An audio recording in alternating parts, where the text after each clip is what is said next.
सरकारଙ୍କ कालिया योजनार अर्थ कौन और यही कालिया योजना क्या जड़े बुढ़ी माउसी को संपूर्ण भाव में बुझे देउछंती। वर्तमान देखि नबा बुढ़ी माउसी जनक कौन कहवाकू चाहूछंती। योजना बोली आइछि कालिया योजना ना हमहु देले स्वार्थ पाइबो निजे चिंता करो मु कहूछि बेले मते दिदा बडा माइले मते मु सहीबी कालिया योजना ना काहा को देले स्वार्थ हबो आज्ञा जार 10 एकड़ जमी अछि ताकू देले स्वार्थ हबो ये चाकरी करछि ताकू देले स्वार्थ हबो ना हमहु देले स्वार्थ हबो निजे चिंता करो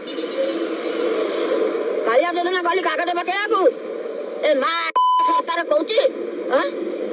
तमर हबने कागज पोळेलानी क्वाड पोळेला दियंतु नवीन बाबू दियंतु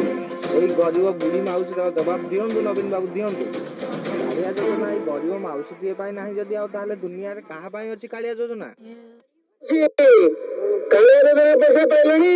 की पैसा को आदि छे कालिया योजना पैसा पाइना तो नांती अप्लाई करना अप्लाई करिबी हम तो रानी की छोको अप्लाई करना छे तो नांती ऑफिस के लेखी लेले छे को ना नहीं और छे वो तो वाले छे को हमको बताने हमारे पंचायत रे जेला योजना हमको बताने ये मेरे को तो कहले छे होचंदी तने काम दे दे कि वोट काम देथिले वोट को आई इच्छा को दे दिनी मारा को देथिले एरा मेरे कहा को देथिले वोट लबिना पटनायक को देथि ए आज इच्छा तो अधा वर्षरे वालानी हां रानी वाली इच्छा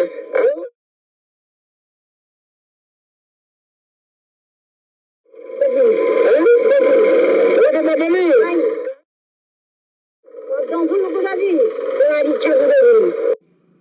तबे नवीन बाबू यही साधारण गरीब लोक माने जदि कालिया योजना टंका पाइबेनी ताहले कालिया योजना टंका कहा पाई मु